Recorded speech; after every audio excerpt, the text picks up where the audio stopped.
Hey now, ladies and gentlemen. Hello. Hey now and a hey now. Hour number 2 of the line, Talk 99.5. Let's start you off with Alabama Men's Clinic. AlabamaMen'sClinic.com. AlabamaMen'sClinic.com. Yes, sirree. I love some Alabama Men's Clinic. I have started my testosterone treatments. I think I'm on week 2 of what we're starting off, which is just it's a low dose of the particular medication that I'm doing.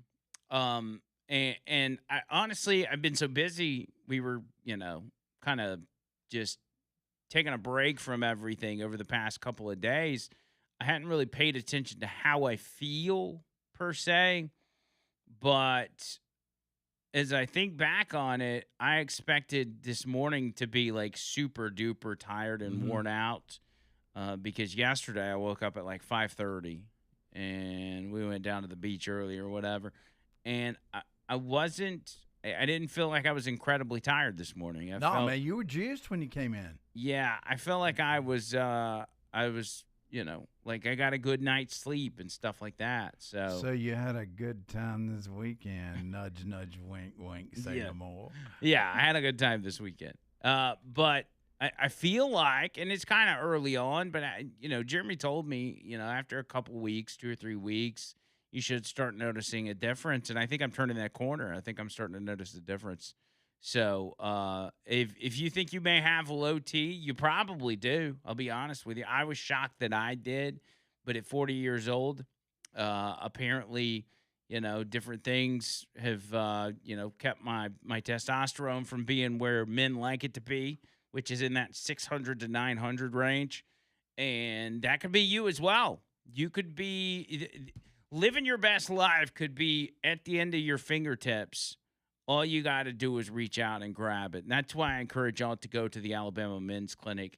You could be feeling better than you've ever felt before if you go and get a handle on this stuff. If you, in fact, have low T, I think far more men have it than anybody realizes. So, worst case scenario, you go up there and you get tested, and your testosterone's fine. But best case, you get out there, you find out that you got, X, Y, and Z going on, and you decide you want to go with it, and they come up with a treatment plan for you that fits you and gets you where you want to be, man. I'm telling you, I will preach this from the rooftops to everybody, and I'm so excited to be starting on this stuff. As soon as I went and got tested and found out what my levels were, I told Jeremy, I'm like, let's get this going, baby. I am ready. After I talked to a few friends who have done it as well, I realized that you don't have to be in your 60s or 70s to have low testosterone. Almost everybody's got it, and they were telling me kind of what they were getting out of it, and I'm like, dude, this sounds awesome. Let's go, baby. So I'm feeling good. And I'm gonna keep you guys updated on my journey as I kind of move along and see how this stuff affects me. But get yourself a consultation appointment booked. They're going to test your blood work. They'll draw some blood, test your blood work, let you know what your T levels are, and then kind of give you some guidance on what's next, what you need to do. And if you want to do it and get that testosterone under control, they'll get you on track. So here's the phone number, 205-598-7000. It's 205-598-7000, and online, AlabamaMen'sClinic.com. AlabamaMen'sClinic.com. Make sure you tell them that your boy Andrew Mclain sent you and get yourself hooked up. So, just to recap, and by the way, Bird, during that last break, he's like, oh my God, I forgot to take my Adderall this morning. And once you said that, Bird, I could tell. I'm like, yeah, now that I think about it, you did seem a little distracted, which is what happens when you don't take your Adderall. And so I'm glad you figured that out. I probably need to start asking on a daily basis. Don't you dare. You ain't my mama. I'm just saying, like, I just ask you, hey, did you take your Adderall? And if you didn't, you got to take it, you know? Plus, people love Adderall up John Bird. It's just a different animal you can't get anywhere else. So anyway, let me get through Friday and I'll hop over to the phones real quick and then I'll tell you what happened on Saturday. So on Friday, again, recap from last hour, we end up not knowing what we're doing, spend some money on the slots, go over to the roulette table. I was feeling good about it, and I think if I went back, I could I fully now that I'm gone, I fully understand how to work the roulette table. But it was that last two rounds where it hit 00 twice. And we had gone to a new table at that point. I was like, let's switch it up. Let's go over to this table.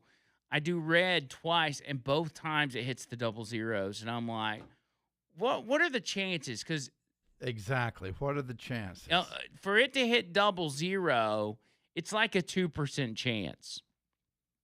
And for it to hit twice in a row, I'm kind of like, man, there's something's going on here. I don't know what it is, but I didn't like it.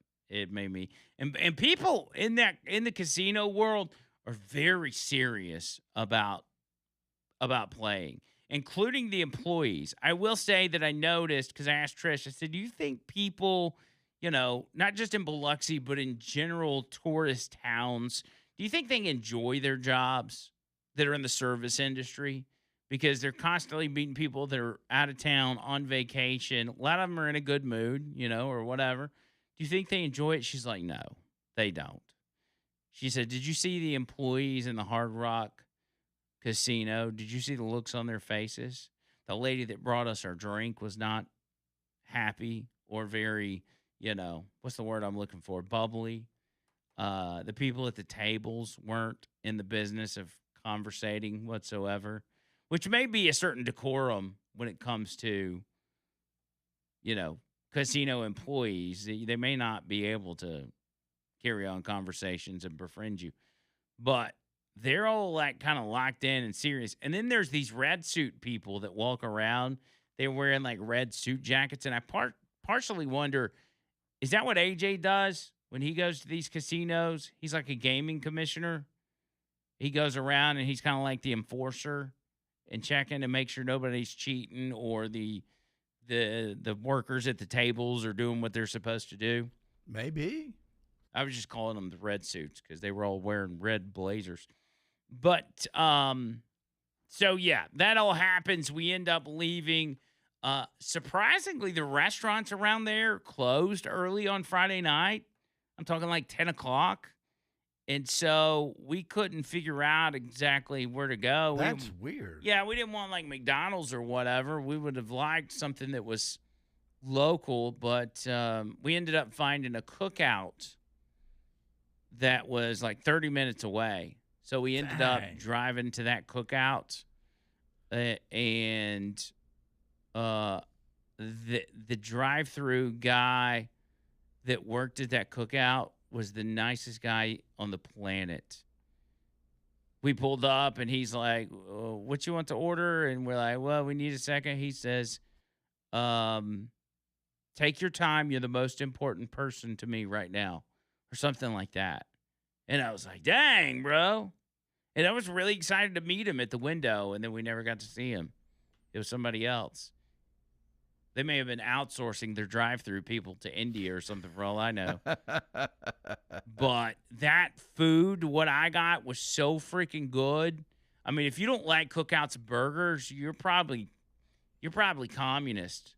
I mean, the burger I got had everything on it. It had chili on it. It had slaw on it. It was one of the best burgers I'd ever had. And maybe it was because I was drunk, but it was so good. So good. I mean, I'm just a local guy. I try and stay local.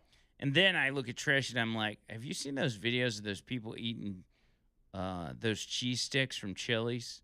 They're like really big mozzarella sticks. I didn't know they had. Oh, I thought they were regular. No. Last time I went. They're like this big, John Bird. The cheese sticks are like that big, and they're rectangle, and they're thick. And I'm like, we should try some of those. I'd already ordered a full meal, and I'm like, we should try some of these cheese sticks.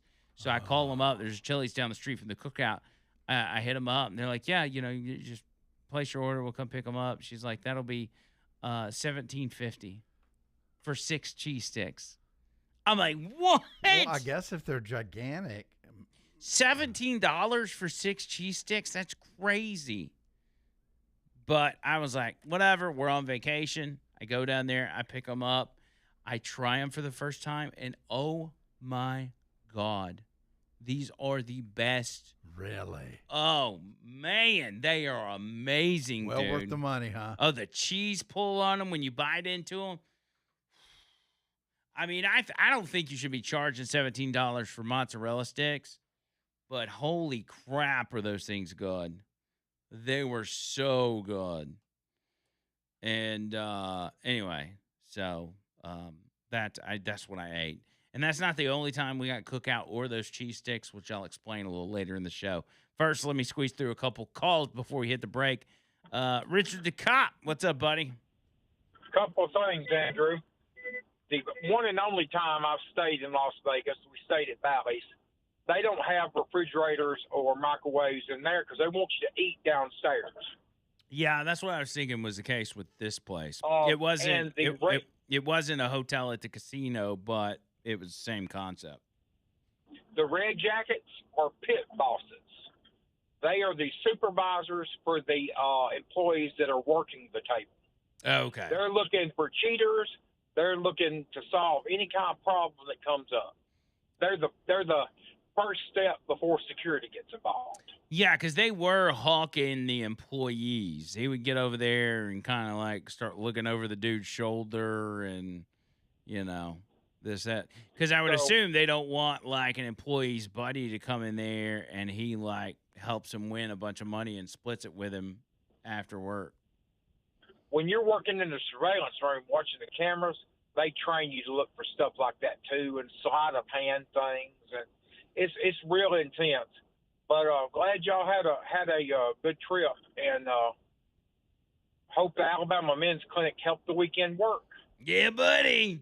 Y'all be safe. Roll Tide, boys. All right, thank you, Richard. Yeah, it was. It is very intense, and you think about like the day-to-day operations when it comes to a casino, and the fact that they are constantly on the lookout for people scamming. I mean, anytime there's money involved, and especially big money, there's going to be people trying to get one up on whatever that operation is. You know what I'm saying? Like, there's always going to be scammers out there. And there was a surprising number of Asian people there too that were gambling. And they may have been the most serious of the bunch. If I had to rate them, I would say the white people were the least serious, the Asian people were the most serious, and the black people were having the most fun at the casino, if I were to break it up into 3 categories. But I was sitting by this Asian lady at the roulette table, and she's just like, she's like doing ninja moves, throwing those chips on the table. I didn't even know. I couldn't tell what she was even doing. I'm like, I would like to learn your strategy, ma'am, but I can't figure out what in the hell you're doing right now. Real quick, Dixter on the line. Dixter, what's up? Man, like Richard said, I guess you ain't got no lead in your pencil. But, Who, me? Yeah, you need to learn the jargon for shooting the craps table. I hadn't heard you say anything about the craps table. No, I don't know how to work the craps table, so I stayed away from that. Well, that's what I'm saying. They'll teach you, but it may cost you a little bit, but that's an easy way to learn. You got 3-2 Luella. Do what you tell her. So that's when you're trying to catch a 5. Another thing, I will say this. Another thing I noticed is people at the table would tip the dealer or tip the guy spinning the roulette wheel. And is that normal? I mean, that seems like you could have some shenanigans. There we go. Shenanigans going on if you're like trying to, butter up the guy spinning the wheel. Well, it's not so much of that, but, you notice, too, they show your hands. They open their hands up where they ain't got nothing wedged between their fingers or anything like that. Yeah. Because they got cameras on them all the time. Whether that pit boss is over or not, they still watching you. Somebody's watching you. And, you call your shots. what 12 is a boxcar Bertha. Tenderloin, beefsteak, and gravy is a 10. 2 Texas sunflowers. What shot Jesse James in the rear end? It was a 45. That's a 9. Nina Ross rode on a Boughton horse. Yeah. You got to have your numbers that you're trying to catch. Or when you first come out, you either go throw a 7 or 11. That's a winner automatic. But if you catch a point and then you throw a 7, then you go on, you've lost. They say tell them where you got it. Yeah. But you need to learn that. And see, you can call your shot. You can say, I'm going to throw 11, and they pay you about 20 to 1. Say, I'm going to throw a 7. Sometimes it pays you 20 to 1, or like 11. Say, I'm going to throw a boxcar Bertha. You can call that shot, that one shot. You can make $12 on the $1. Yeah. It's a trade that you need to learn, but you can learn it by watching it done and then seeing it. And like your dice, if you're trying to catch a 6, you throw one of the dice up in your head and catch it on the backside, and that way you'll throw a 5-1. I got you. Come out. You sound like you know what you're talking about, Dixter. I wish I'd have gotten this advice on the front end. I flew to Las Vegas. I went and got my picture took with the big golden nugget at the Golden Nugget. This was back in the 80s, and we stayed at Caesar's Palace. They could not believe that I asked them for a large. They give you them small glasses of tea when you eat at the restaurant. And I told them, I said, man, I need a Texas-style glass, I said, we drink a lot of tea because we're Texicans, But they look at you kind of funny, like, Lord, why y'all drink so much tea, Because you're out here sweating like it's election day, Yeah. But it's a very nerve-wracking. Y'all had fun. Did y'all have fun? We did. We had a blast. I do have to hit this break, but yeah, we had fun. I'm gonna on the other side, Dixter. I'm gonna recap our Saturday real quick, and then a quick Sunday, and then I'm gonna move on because I got to talk about some of this stuff going on with the Charlie Kirk hearing and all that kind of stuff. Dixter, I appreciate it, buddy. Quick break. More of the line coming up right after this.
All right.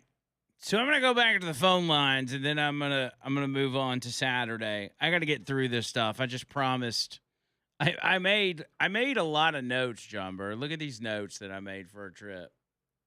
Good land, you were ready. Yeah, I made sure to document everything as it was happening because I knew you'd want to hammer me about what happened, and I wouldn't be able to remember. Yeah, but here's the deal. One thing, you and Trish get together and make those notes before you go. Well, how am I going to make notes about what happened before I go? You know, you make notes about, okay, you look it up and say, okay, this is a good place to go eat. No. I made notes about what happened. I know, but I'm saying it's good to make notes before you go. Oh, on top of that. On top, So yeah, I on spend top. my whole trip taking notes. No. E, what's up, buddy? What's up, brother? So I went to Vegas with my boys. This was probably 10 years ago. So my game is I play blackjack. Like I love that. So I sit at the table, and I'm throwing you $5 bill. And I think I'm balling. This dude comes up next to me. He puts $2,500 down, and just absolutely loses it. And he just walks away. He's like, I hate this money. And I'm like over there, like almost crying for him. Dude just put $2,500 down. That's a lot of money just to lose on one hand of blackjack. Bro, and like I said, I like $5. I was like, man, I'm about to win something. This is $5. I mean, this ain't that, nickel slots. And That he is just brutal. loses it, and he's like, it's okay. And I'm just looking at him, I'm like, bro, you just lost Yeah. $2,500. Yeah, maybe one day I'll be in that position. Me and Trish will go back. Losing And I'll money just... or Well, no. I mean, having the amount of money to be able to throw down 2,500. okay. But yeah, Yeah. I get it, man. Some of these guys, and I appreciate it. E. I gotta hit this break, but there's a lot of people. There were a lot of people there that were high rollers like that, man. Living the life, dude.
Interesting tidbit about the Tyler Robinson trial. Donald Trump Jr. is in attendance. And they say security is maxed out. I wonder why. Why would he be there? Well, they said Donald Trump Jr. is inside of the courtroom right now. There's immense security, agents on top of the roof, law enforcement everywhere. They say we also expect some very disturbing images or video to be played. They will give Charlie Kirk's family a warning before the graphic videos played, because I assume Erica Kirk's there as well. I don't know. Oh yeah, she is there. She is there. But yeah, I'm kind of keeping an eye on that as it plays out today, and we'll let you know what happened. Real quick. Oh crap, my phone's trying to airdrop to itself. Real quick, Noto Roofing, N-O-T-O roofing.com, notoroofing.com, my roofing guys. Dude, freaking Chris from Noto Roofing was in Biloxi Saturday night. What? Yeah, and he hit me up, and I'm like, dude, where you at? Let's link up. He's like, actually, I just got back to my brother's house. I think it was his brother or something, which is about 30 minutes out. But they were out on the town doing their thing, I guess, watching the fireworks. And I'm like, bro, you should have hit me up. I don't think he knew I was down there, and that was the problem. But Chris is a good dude. Everybody up there at Noto Roofing, good people. Get your roof inspection. I don't know, were there storms around here this weekend? There were some pop-up thunderstorms and stuff, right? Yeah, and yesterday in particular. I know in Cropwell, Alabama, they were pretty strong on Saturday, and then it wasn't quite as bad on Sunday. Yeah. We drove through some pretty nasty weather on the way home yesterday. So if you had nasty weather come through your area, you need to go ahead and call Noto. I even know Dexter sent me a picture of a tree by his mailbox, and while he was checking the mail, a lightning bolt hit the tree right beside him. He said he peed and sharted at the same time. That may have saved his life. And ran like 50 yards down the road. I bet he hadn't run that fast in a long time. Yeah, I can't imagine how scary that was. But with those storms coming through, go ahead and call Noto. Get them to come out and check your roof. You got nothing to lose. It's free. They'll even give you a little roof tune-up while they're up there. It doesn't cost you anything. There's no strings attached. They're not going to pressure you into anything. It's just a matter of making sure you're good, cause that's all we're doing. We're trying to make sure you're good. 205-848-2299. That's 848-2299. Online, notoroofing.com. Notoroofing.com. All right, so we're moving on to Saturday real quick. John Bird, we go to we start off going to a little place called Ocean Breeze, and Trish loved this place. It was just like this little town right outside of, well, I guess it was part of Biloxi. It was kind of like Ocean Breeze neighborhood. Oh, that's neat. Those kind of little places are awesome. They had all these little shops. There was even like a alcohol slushy bar. I went and got a slushy as we walked through the town. Of course, Trish had to stop at every antique store in sight. She ends up finding an old lighter, which was like from the 1940s. It was like a little tabletop lighter. Yeah. And you know, what, I don't know how it works. But she gets it. She's like, oh, these things are expensive. And she's got an eye for that stuff, as you know. And it was like $55. And Trish takes it up the counter. She's like, will you take $25 for this? And he's like, well, I got to have at least $30. She's like, sold. So she gets it. We look it up, and it's worth like $400. And so I'm like, you know what? Screw casino, man. I know, we could have sold that lighter, and we could have taken that money to the casino. That's what I said. No. You save that for your next little vacay. So Ocean Breeze was a really cool little spot. And then after we got done, we went back to the room, and I was talking to Trish, and I'm like, babe, you know, we only spent $160 at the casino last night out of the $200 that we budgeted. I said, can we please go back? I said, Andrew. Well, I was saying, like, the last two games at the roulette table, which is where we should have started in the first place, is the roulette, not those stupid slot machines.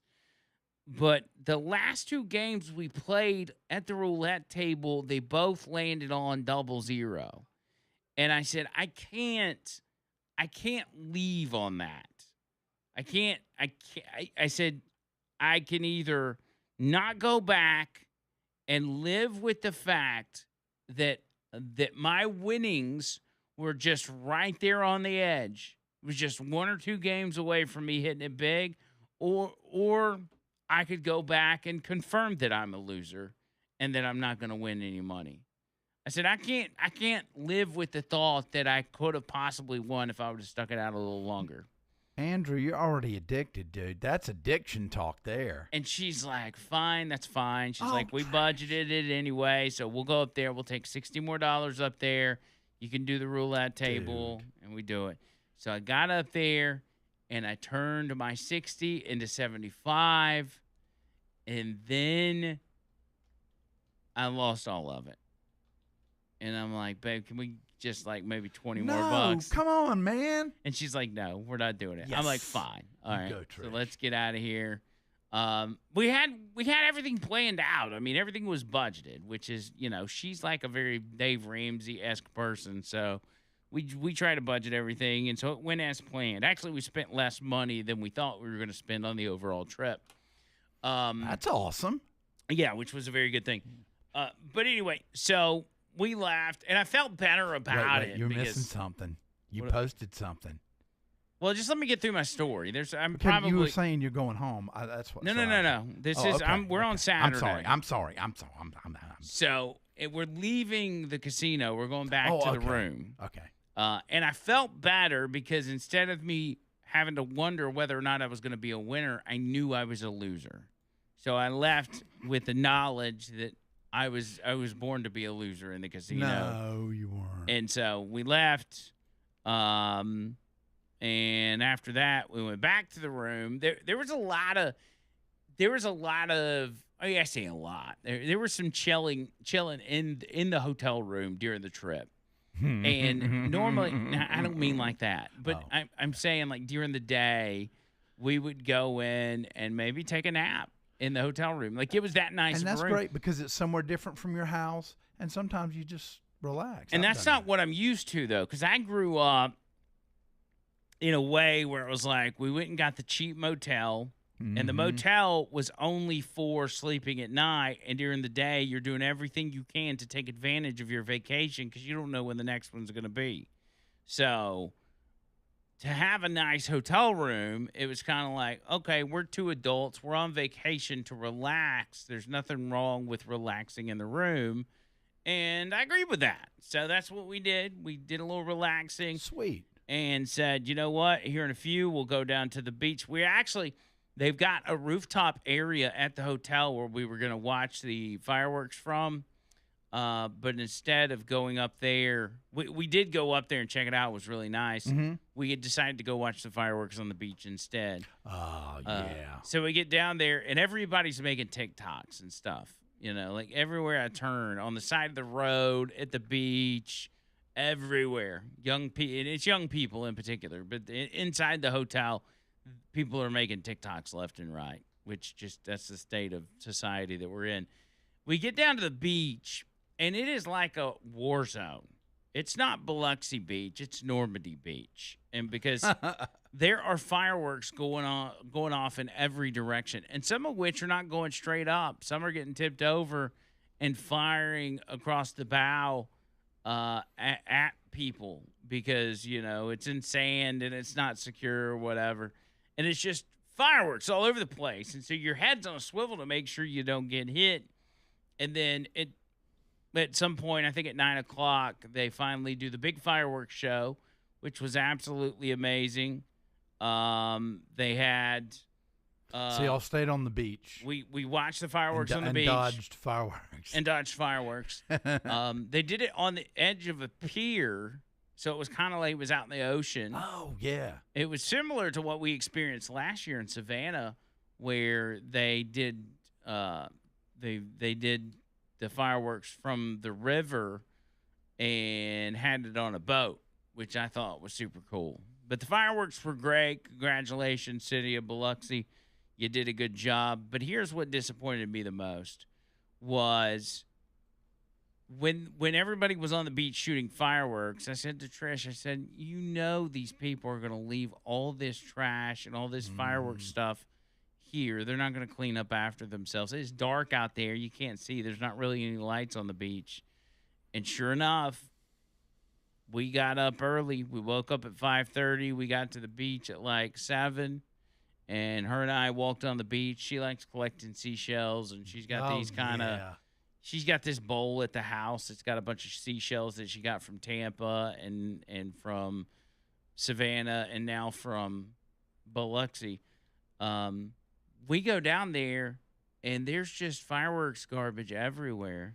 And y'all picked it up. No, we didn't. There was no way. It'd take forever. Yeah. It would take forever.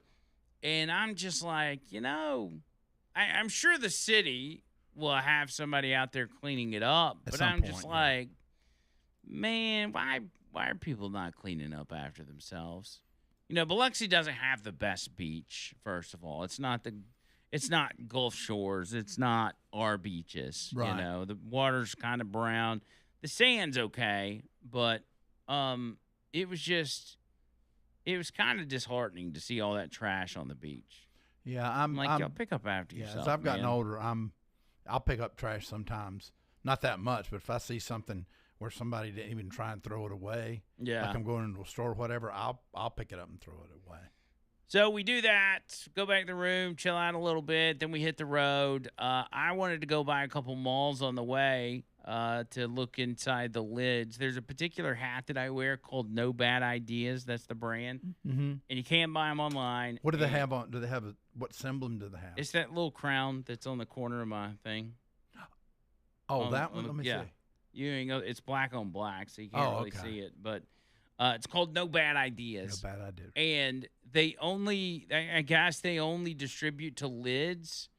And I can't find any lids that have the ones that I need. Huh. You can't buy them online. You can't find them anywhere. But it's the perfect hat because I like to have hats that don't have some sort of big logo on them, right? Mainly for the podcast. I don't want to, advertise a logo or whatever. I want if it's got a logo, I want it to be really small. So these are perfect. They fit good and everything else.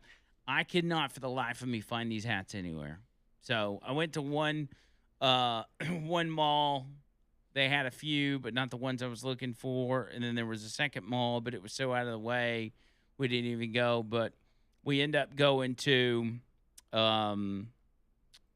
Shark Head Souvenirs, which is one of, I guess, really the only kind of souvenir shop that was around there. And I got you a souvenir.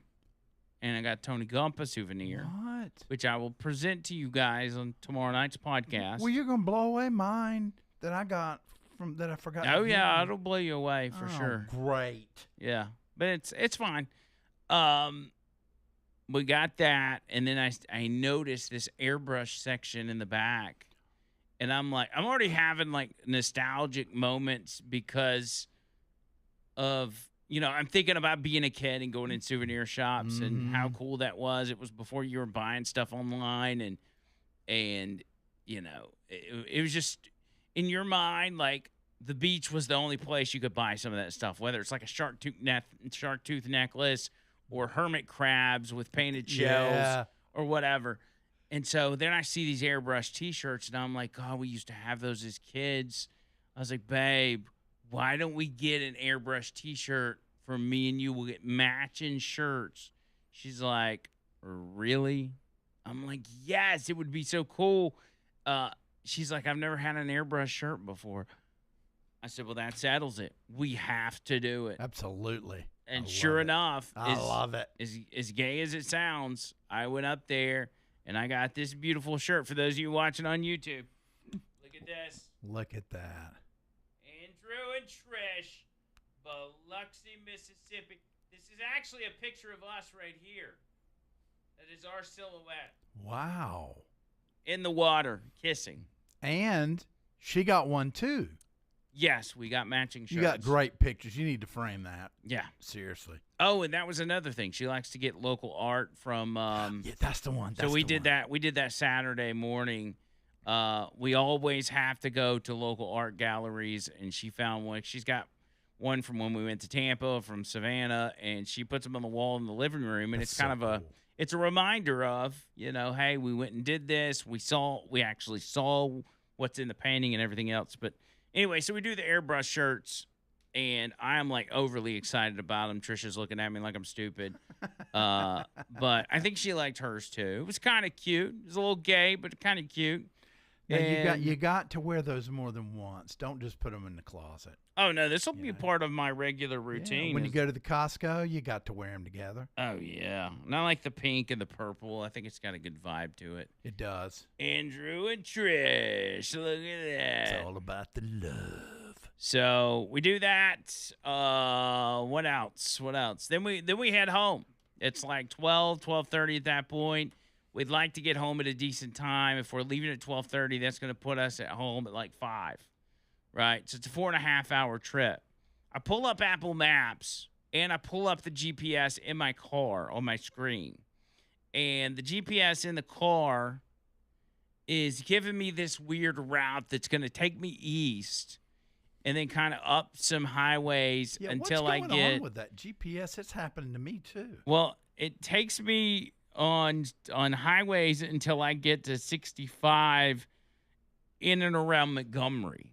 And that's not the way we came down. The way we came down was straight down 59, and we hit like Hattiesburg or something, and then went straight south. And I'm like, why is it not guiding me back the way we came? And so I pull it up on Apple Maps. It's got that Montgomery route, but then there's another one that is a shorter route, and it goes straight north. I can't tell you all which highways these were, but it goes straight north, kind of riding up alongside the Mississippi-Alabama state line until it gets up to Hattiesburg or wherever, which it hits 59 at that point. And then you can ride through Livingston and Tuscaloosa and make your way back into town, right? Yeah. Well, I soon find out, about an hour in, that it is there's a reason that it didn't give me that route originally on my car GPS, and it's because the highway was closed. Just closed off completely for construction or whatever. Man, if you had said just screw it, we're going that way. At that point, there's detour signs, but we're out in the middle of nowhere. I mean, not even gas stations out there, and we're going way off track. I mean, way off track to try to get around this closed highway. And once we finally do and we get back on track where we're going, there's a sign, another closed highway. Oh, man, come on. And, like, it'd be one thing for that to happen on the way down there, but to happen on the way back, you know how exhausted you are after a trip and you just want to get back home? We end up turning a 4.5-hour trip into a 9-hour trip No. on the way home. That's right. What? Mm-hmm. Took us way longer than it had to. But once we got on track, Tristan's like, I really need to get something to eat, blah, blah, blah. She's like, just run me by Zaxby's. Well, one thing in particular, I got the cheese sticks Friday night, remember, from Chili's? Mm-hmm. They were so good. Saturday night, I did the same thing again. We ate Cookout the first night, and I got Chili's cheese sticks. We ate Cookout again the second night. Dude. Because it was so good. I got the cheese sticks again. All right. I got the Nashville Hot that time. And then on the way home yesterday, when we finally got to the interstate, I got her Zaxby's and I saw Chili's across the way. I ordered another order of those cheese sticks. So I ordered Chili's mozzarella sticks 3 times in 3 days. Dude, can you imagine if they have them in stores that you can buy? Oh, they were so good. Well, see, now I'm going to have to do that. Oh, my God. I might pick me up some on the way to the podcast. Yeah, dude. You need to do it. We can do a full food review right there on the pod. Whoa. Whoa. What's this food review? Well, I'm not going to eat. I don't eat deer. I don't eat that early. And I mean, I'll let now, if you want Tony to, have- if you want to have get one. if you want to buy a 6-piece and let me take one home, I'll let you do that. Yeah, I'll do that because you do food for me all the time, man. You look out. For me. You really Okay. do. All right. So 9-hour trip home, and then I get home, and this is the end of the story.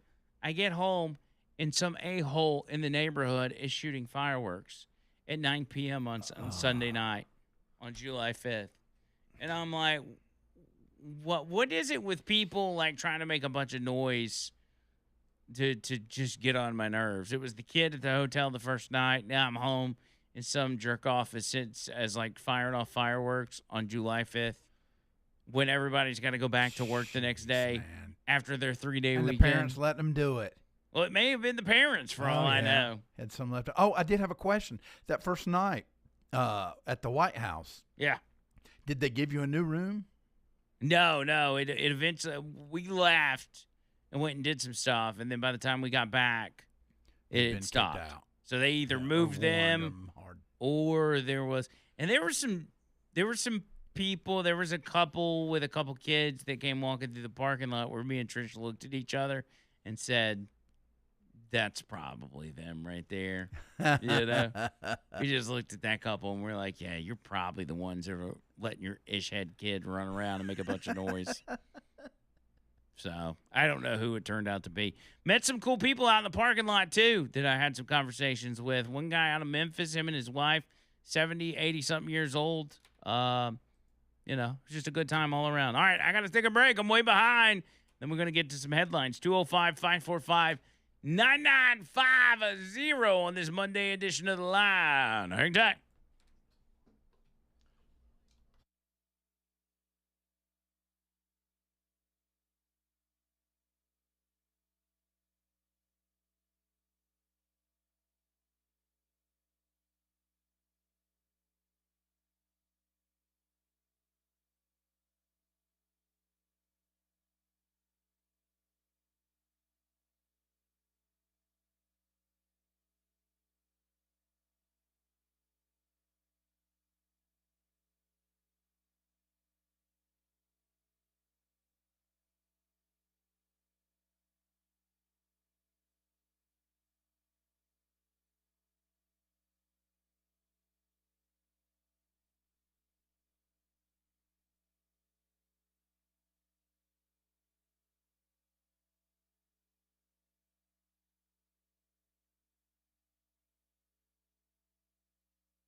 All right.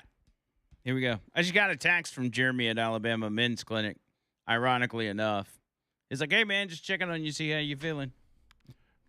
Good. I'm going to try and set something up for Thursday before the podcast. Yeah, do that. I've finally gotten kind of caught up on things, Mm-hmm. and I'm now organizing everything. What you need to do is if it's low and you do get on it, you need to do that, and then you need to get back to Mandu because Yes. coupling testosterone treatments with workouts, whatever workout that may be, obviously I'm going to say Mandu could supercharge your progress and the results that you see. So with that said, I guess a good time to tell you about Mandu, mandu.com. I'll be down there this afternoon doing my Monday workout. very excited about getting back in the swing of things. 15-minute workout. That's all it is. You got your own personal trainer. 15-minute workout. You put on the suits. You lift the weights. 15 minutes is over before you know it, and you are going to be feeling like a new person, man or woman, 18 or 80. I don't care who you are.